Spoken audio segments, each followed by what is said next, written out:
Monsieur Debac, comme l'an dernier, je vais vous proposer de me rejoindre. On va un petit peu entrer dans les détails, reprendre 8 thématiques qui ont été présentées au cours dans ce film et revenir un petit peu sur l'actualité, sur l'activité de la MSA Brusqueurs de Loire. Alors la santé, on sait que c'est un gros sujet dans notre région qui manque de médecins, qui manque de professionnels de santé. L'an dernier, souvenez-vous, on avait eu un débat avec des représentants, notamment venus du Sud 28, du sud de l'Eure-et-Loire, puisque vous avez, on l'a vu dans le film, vous avez été les partenaires de la création d'une communauté professionnelle territoriale de santé autour de la région de Châteaudun, dans le sud de l'Eure-et-Loire.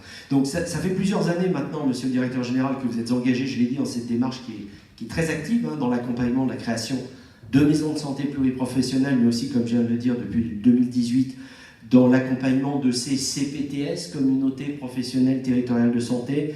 Est-ce que vous pouvez nous en dire un petit peu plus? Où est-ce qu'on en est aujourd'hui? Quels sont un petit peu les projets? Bonjour, d'abord bonjour à toutes et à tous, et en particulier aux personnes que j'ai eu le plaisir de saluer personnellement. En effet, cette aventure, on va dire, s'inscrit maintenant dans la durée, et on voit que c'est dans la durée qu'on commence à obtenir des résultats. Tout a démarré au départ par l'accompagnement de la MSP, en effet, de Châteaudun, sur le programme d'éducation thérapeutique. Il y a 2 programmes qui ont été mis en œuvre, l'activité physique et sportive donc adaptée, et le forfait psychologue diététicien. Et c'est au cours de cet accompagnement, de ce travail, qu'est née l'idée et la demande portée par le Dr Joseph, que j'ai eu l'occasion de rencontrer l'année dernière lors de cette assemblée générale, de demander à la MSA de l'accompagner dans la construction d'une communauté professionnelle territoriale de santé sur le bassin de vie de Châteaudun. Donc voilà, ça a démarré, ça s'est traduit par un travail en lien évidemment avec les professionnels de santé, avec l'URPS. Une convention a été signée, et d'ailleurs je peux vous annoncer que cette convention qui a été signée pour une durée d'1 an, on s'est engagé pour une durée déterminée, sera renouvelée à la fin de l'été, puisqu'il reste encore un peu de travail sur le sujet. Rappelons peut-être à quoi servent ces CPTS, parce que finalement, on entend beaucoup de choses. La CPTS, pour faire simple, c'est à la fois permettre la meilleure coordination de l'action des professionnels de santé qui exercent sur un territoire, donc leur permettre de travailler facilement en réseau, et c'est aussi participer à la structuration du parcours de soins des patients. Et on sait bien que dans notre région, le parcours des soins des patients, c'est compliqué, parce qu'il est compliqué de trouver parfois, près de chez soi, le professionnel de santé qui va bien, et la CPTS concourt à cette amélioration. C'est une structure associative et qui bénéficie du soutien financier de l'Agence régionale de santé, et ce qui lui permet de fonctionner, notamment par le biais de la prise en charge des frais chargés de mission. Et évidemment, nous, on est tout à fait favorable. Et je pense que le directeur général, que je salue au passage, aura l'occasion de le dire tout à l'heure, puisque cet accompagnement de ce type de structure sur le territoire va se généraliser sur l'ensemble du territoire national, et donc plutôt, on va dire, heureux de le voir et de voir que sur notre territoire, nous sommes un tout petit peu en avance de phase. Vous êtes pionnier même, il faut le dire, vous avez été pionnier dans la région centrale de Loire. Si c'est vous qui le dites, je l'accepte. Donc, et puis, pour vous dire qu'on ne se contente pas évidemment de Châteaudun, puisque l'année 2018 a été marquée par le début d'autres accompagnements, et on a essayé de mailler notre territoire sur les 3 départements, puisque finalement il n'y a aucun des 3 départements qui est épargné. Donc on est allé dans le département du Cher, donc par le biais de l'accompagnement de la MSP de Néronde, qui continue d'ailleurs. On formalise également la constitution d'une équipe de soins primaires dans le secteur de Bougie, toujours dans le département du Cher. Dans l'Orléanais, notre action se concentre autour des professionnels de santé qui exercent dans les maisons de santé pluriprofessionnelles de Main-sur-Loire, Travers et Cléry-Saint-André, avec notamment la promotion des différentes actions de prévention, et dont nos fameux ateliers d'éducation thérapeutique. Et puis, pour revenir dans le 28 et terminé dans le 28. Nous sommes également en phase d'accompagnement pour la création d'une CPTS sur les territoires de Châteauneuf-en-Thymerais et de Nozon-le-Rotrou. Absolument, voilà, qui est en projet. Et il y a, je crois, il y a une trentaine de CPTS dans toute la région Centre-Val-de-Loire qui vont être créés, et beaucoup sont accompagnés par vous-même, ce qui est quand même une très bonne chose.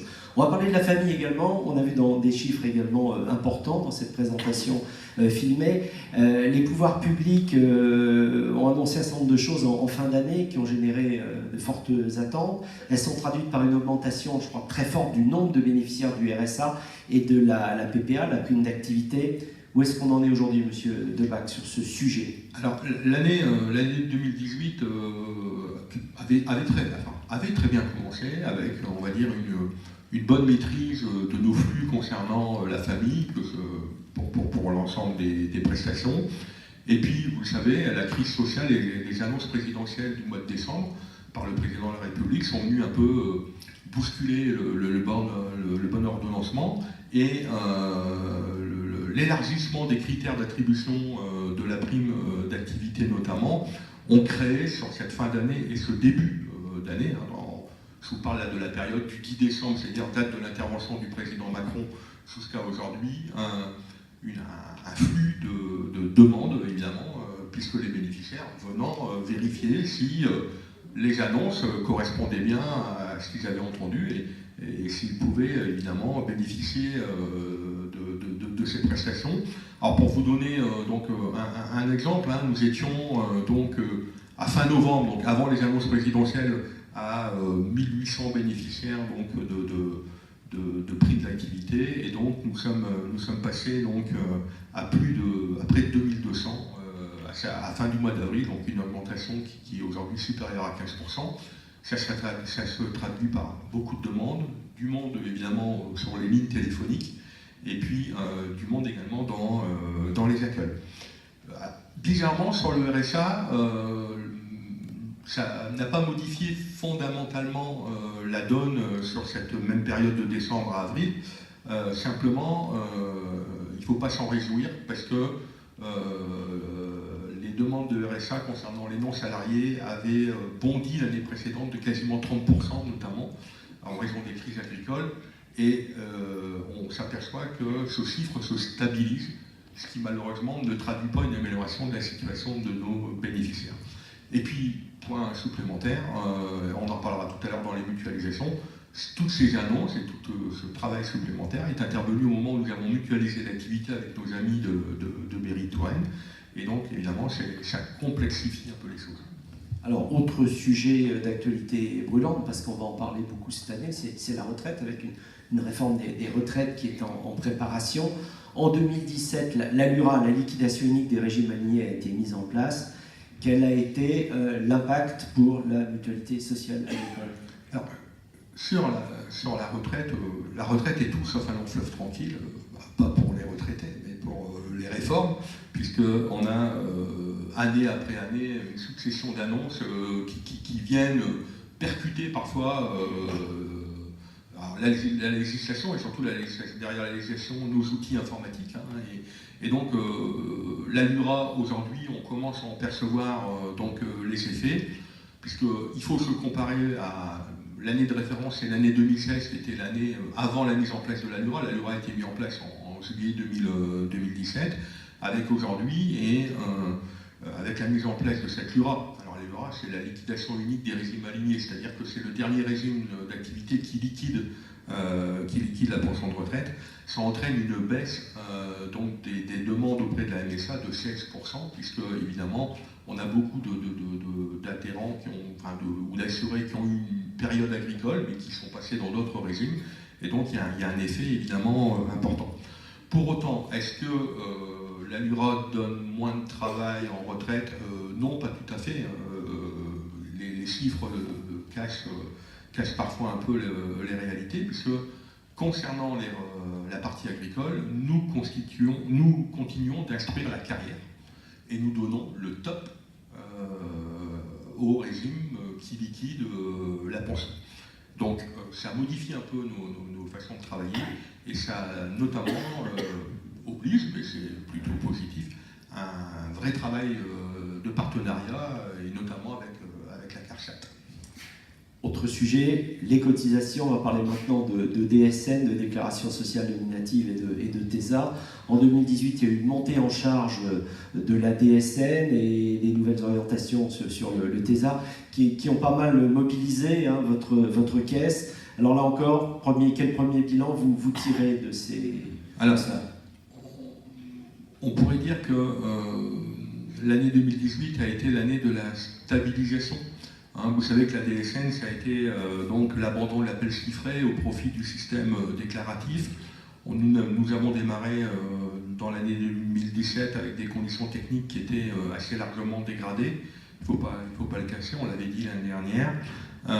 Et donc 2018 a quand même vu une assez large amélioration, même si encore un peu de chemin reste à faire. Et d'ailleurs, et là aussi je pense que le directeur général le dira tout à l'heure, lors de son arrivée, il a tout de suite perçu que c'était l'un des sujets importants du moment et il a dédié une équipe nationale spécifique pour essayer d'améliorer très rapidement les choses. La DSN, aujourd'hui, ce qu'on peut dire en Basse-Cœur de Loire, c'est que ce n'est pas un outil virtuel. C'est sur l'année 2018 près de 46 000 déclarations reçues. Donc on est à 3 800 déclarations au mois, donc on est aujourd'hui... on est dans autre chose que le symbole, on est vraiment monté complètement en charge. Et on va dire le point positif, c'est qu'aujourd'hui, c'est que toutes les entreprises qui devaient démarrer la DSN ont pu le faire en 2018. Il reste aujourd'hui, on va dire, quelques rectificatifs portant sur l'année 2017, quelques améliorations techniques qui seront apportées. Et on peut au moins formuler le vœu que après un démarrage difficile en 2017, une année de stabilisation en 2018, l'année 2019 soit une année qui soit là totalement positive sur le domaine. Deux mots du TESA quand même, le TESA, là vous savez qu'il y a deux formes de TESA, ce qu'on appelle aujourd'hui le nouveau TESA, qu'on appelle TESA+, il faut un peu suivre les différentes appellations, et puis le TESA simplifié pour l'emploi des contrats à durée déterminée. Et là, le TESA, là aussi, a donné lieu à beaucoup de travail et beaucoup d'accompagnement, surtout auprès de nos adhérents, puisque en fin d'année, il a fallu accompagner donc plus de 1000 employeurs dans le démarrage du TESA, donc évidemment avec des questionnements auprès de notre service cotisation et auprès de la plateforme téléphonique. L'action sanitaire et sociale, autre sujet important pour la MSA Basse-Cœur de Loire. Vous avez remis à l'entrée de cette salle un questionnaire à chaque élu pour leur demander leur avis sur cette politique d'action sanitaire et sociale qui est mise en œuvre. Quels enseignements est-ce que vous tirez d'ores et déjà de cette politique, de toutes ces actions sanitaires et sociales? On a vu quelques chiffres également éloquents dans le film tout à l'heure. Alors, la politique d'action sanitaire et sociale, comme dans toutes les caisses de la MSA, mais en Basse-Cœur de Loire, elle a une place évidemment importante et tout à fait particulière. C'est aussi pour ça qu'on vous a remis cet imprimé, ce questionnaire à nous retourner, parce que là, moi, je vais vous donner déjà des éléments quasiment de bilan du mandat, mais nous sommes déjà en train de nous projeter dans le prochain mandat et pour bâtir les orientations de la prochaine politique. En gros, la politique d'action sanitaire et sociale, vous le savez sûrement, mais je vous le rappelle, se décline de trois manières. Les aides individuelles, ce qu'on appelle dans le jargon les prestations extra-légales, c'est ce qui bénéficie directement à l'adhérent selon les critères, les conditions de ressources et selon un règlement intérieur. Donc ce qui est à dire que le Conseil a bâti un règlement intérieur extrêmement intelligent qui évolue d'année en année et qui intègre des nouveaux dispositifs. Nous avons évidemment des actions collectives. L'action collective, elle porte son nom. Elle s'adresse évidemment à un collectif d'adhérents, soit par thématique, soit par tranche d'âge, soit par territoire. Et puis nous avons des démarches de développement social local. Alors, développement social local, ça veut dire que la MSA apporte son savoir-faire. Nous travaillons avec des partenaires sur les territoires et ils viennent nous présenter, ou nous allons à leur rencontre, en tout cas, ils ont un projet et nous les aidons à bâtir ce projet. Vous avez vu un exemple sur la charte, alors la charte des aînés dans le Vierzonais, dans le Cher, la charte de la famille du côté de Briard qui se met en place en ce début d'année 2019. Ce sont des exemples de développement. Quand même vous donner quelques éléments extrêmement concrets et je crois qu'illustrent la politique d'action sanitaire et sociale et l'évolution qui a été voulue par nos élus. Ça a été sur le mandat de tourner notre politique plus vers les familles, l'enfance et la jeunesse, qui étaient, on va dire, aujourd'hui un peu, on va dire, non pas un peu les parents pauvres, on va dire, de la politique jusqu'à présent. Et il y a eu, par exemple, une prestation extra-légale qui a été voulue par les administrateurs, qui a été créée et qui marche très très bien. C'est celle qui permet aux familles qui ont des jeunes en études, à partir de la classe de seconde, de bénéficier d'aides financières. C'est un dispositif qu'on a fait connaître et aujourd'hui il est connu. Il rencontre du succès puisqu'on a plus de 700 jeunes qui ont pu en bénéficier et sur notre ligne d'action sanitaire et sociale, on y a consacré un peu moins de 300 000 €. C'est quand même extrêmement significatif. On a également évidemment toute la problématique d'être présent auprès des populations qui sont en difficulté, soit à cause du handicap, soit à cause d'un problème de santé. Donc c'est le rôle de la cellule pluridisciplinaire donc de maintien dans l'emploi, dont on essaye, dont le but est d'essayer de limiter les risques de désinsertion professionnelle. Et puis évidemment, sur un sujet encore plus dramatique, vous l'avez vu dans la présentation du film, la cellule de prévention et d'accompagnement au risque suicidaire, où là, évidemment, on est sur une petite population, mais surtout une population qui a évidemment besoin d'un travail collectif et partenarial pour faire face à ces situations qui sont toujours des situations extrêmement dramatiques. Et donc je terminerai par les exemples sur évidemment l'aide au répit. Là aussi, je ne m'étends pas, c'était dans le film. Alors pour se faire tout ça, on a besoin de moyens. Alors, on a besoin de moyens financiers.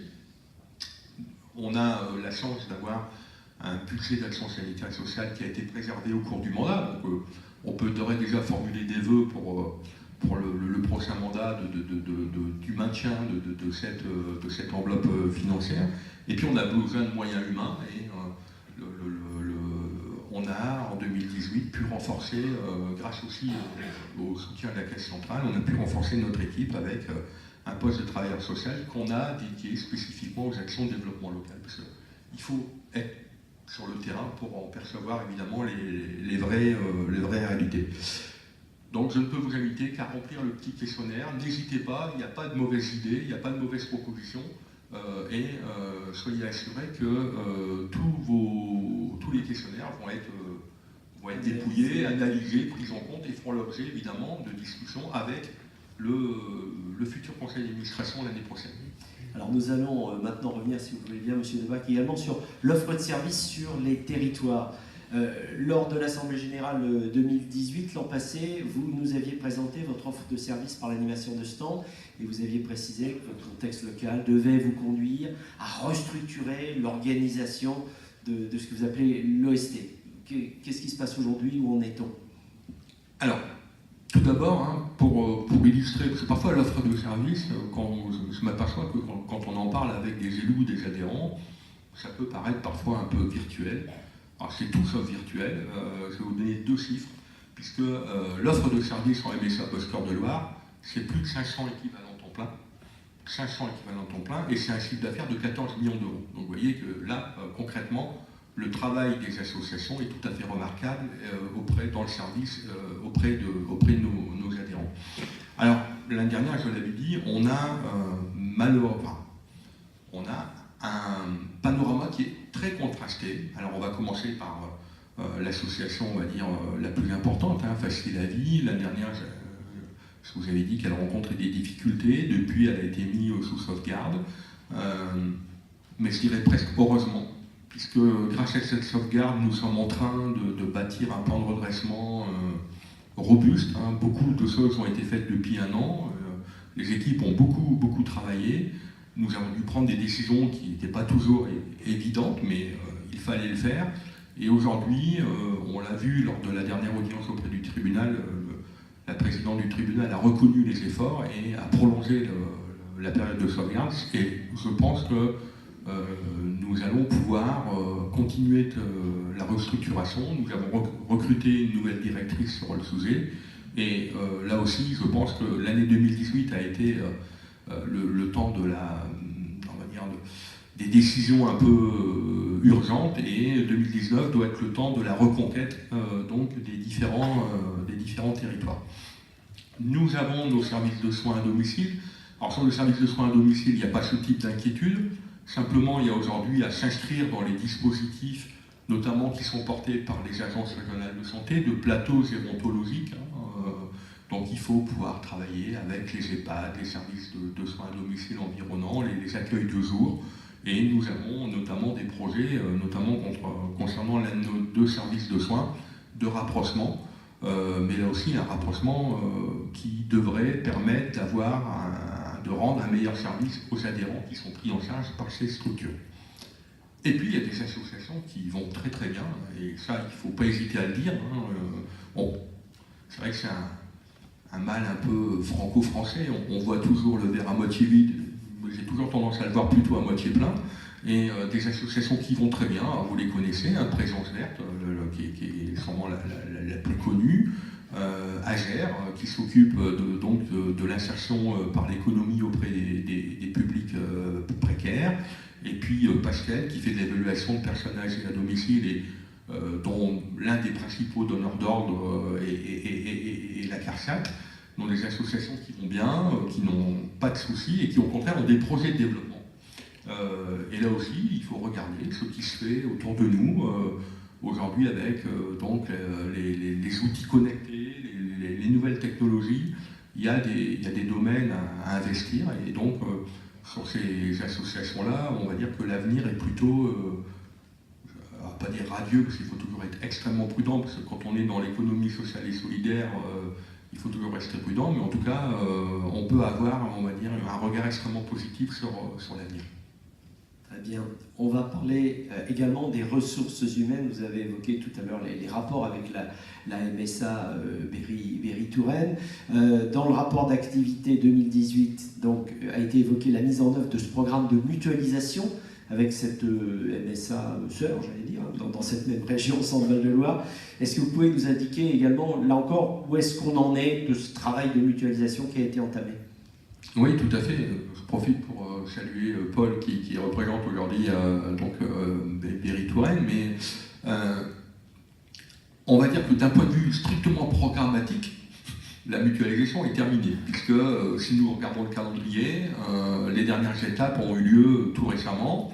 Au 1er janvier, nous avons confié la gestion de la famille à nos amis de Berry-Touraine. Alors dans les conditions que j'ai décrites tout à l'heure, ils n'ont pas eu beaucoup de chance sur cette affaire-là, ils ont été un peu victimes du contexte national, mais bon, voilà, c'est comme ça. Nous avons pris en échange la gestion des cotisations non salariées pour l'ensemble de la région. Et puis, encore plus récemment, parce que c'était début mai, donc vous voyez, il y a quelques jours, nous avons séparé la gestion de la retraite, c'est-à-dire que désormais nous nous occupons de la gestion de la carrière et Berry-Touraine s'occupe de la liquidation de la pension. Et puis, en Bosc-Cœur-de-Loire, nous avons pris les revenus de remplacement indemnités journalières en maladie, ainsi que la gestion des télétransmissions, c'est-à-dire tous les flux générés par les professionnels de santé. Alors évidemment, il est un peu tôt sur ces dernières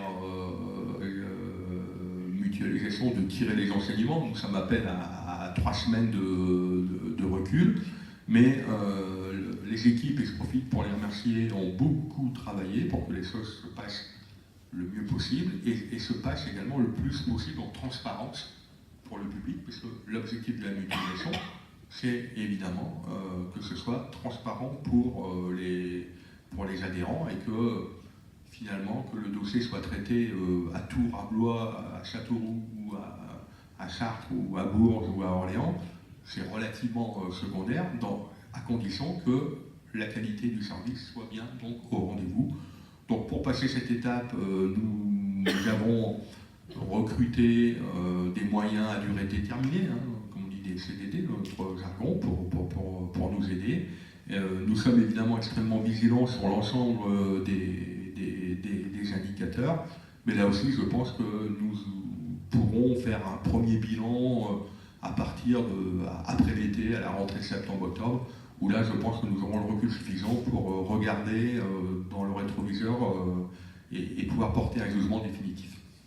Dernière thématique que nous allons aborder ensemble, elle tourne autour de deux sigles, CPG, contrat pluriannuel de gestion, qui est la déclinaison régionale de la convention d'objectifs et de gestion. On a vu dans le film tout à l'heure que les résultats de la MSA Beauce-Cœur de Loire, au regard des objectifs de cette convention d'objectifs et de gestion, marquent une nette progression entre 2017 et 2018. De mémoire, plus de 10 points, un petit point de mieux. Donc voilà, qu'est-ce que vous pensez de ce résultat qui semble très très positif?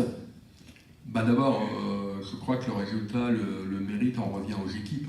Et je pense qu'il faut là aussi les remercier chaleureusement, puisque évidemment, sans eux, rien ne serait possible. Je sais qu'elles travaillent dans des conditions qui sont aujourd'hui parfois difficiles, même si évidemment il faut savoir aussi garder raison, mais nous en tout cas au niveau de la direction, on ne mésestime pas les efforts qui ont été fournis et encore une fois merci beaucoup. Ce qui est important, évidemment, si je vous disais que je n'étais pas content qu'on ait progressé de 10 points, je serais un menteur. Donc, évidemment, je suis content, mais c'est pas pour le CPG. Ce qui est important, c'est de progresser, parce que quand on progresse, ça veut dire qu'on remplit nos objectifs, et si on remplit nos objectifs, c'est que le service rendu aux adhérents, il est meilleur. Et donc, il y a que, à mes yeux, il n'y a que ça qui compte. Voilà. Comment on a fait pour augmenter 10 points? Vous l'avez vu, on a moins de personnel, on n'est pas toujours aidé par la mise en place des nouvelles règles, de la nouvelle législation. On a parfois les outils qui arrivent avec un petit temps de décalage. Donc on ne fait pas de miracle, simplement il faut travailler dans l'anticipation et puis s'atteler dès le début de l'année, bâtir des plans d'action, suivre, nommer des chefs de projet. Et je pense qu'on l'a probablement un peu mieux fait que d'habitude. Donc voilà, il faut évidemment continuer. Et puis il y a des objectifs sur lesquels on a besoin de vous, de tous les élus de la MSA, parce que quand il s'agit de payer une feuille de soins dans le bon délai ou un revenu de remplacement dans le bon délai, c'est ma responsabilité et je l'assume complètement. Quand il s'agit par exemple de parler de la vaccination antigrippale ou des dépistages des cancers, évidemment la Caisse a son action, son rôle, mais vous aussi vous pouvez diffuser entre guillemets la bonne parole, parce qu'on sait que par exemple, si j'en parle, c'est que sur les dépistages, nous restons plutôt en retard, que ce soit le dépistage du cancer du sein, colorectal, la vaccination antigrippale, nous restons plutôt en retrait. Et évidemment, au plus on en parle, au plus on pourra évidemment encore améliorer donc, nos résultats. Et puis pour 2019, on s'est fixé des objectifs, on va dire, relativement simples.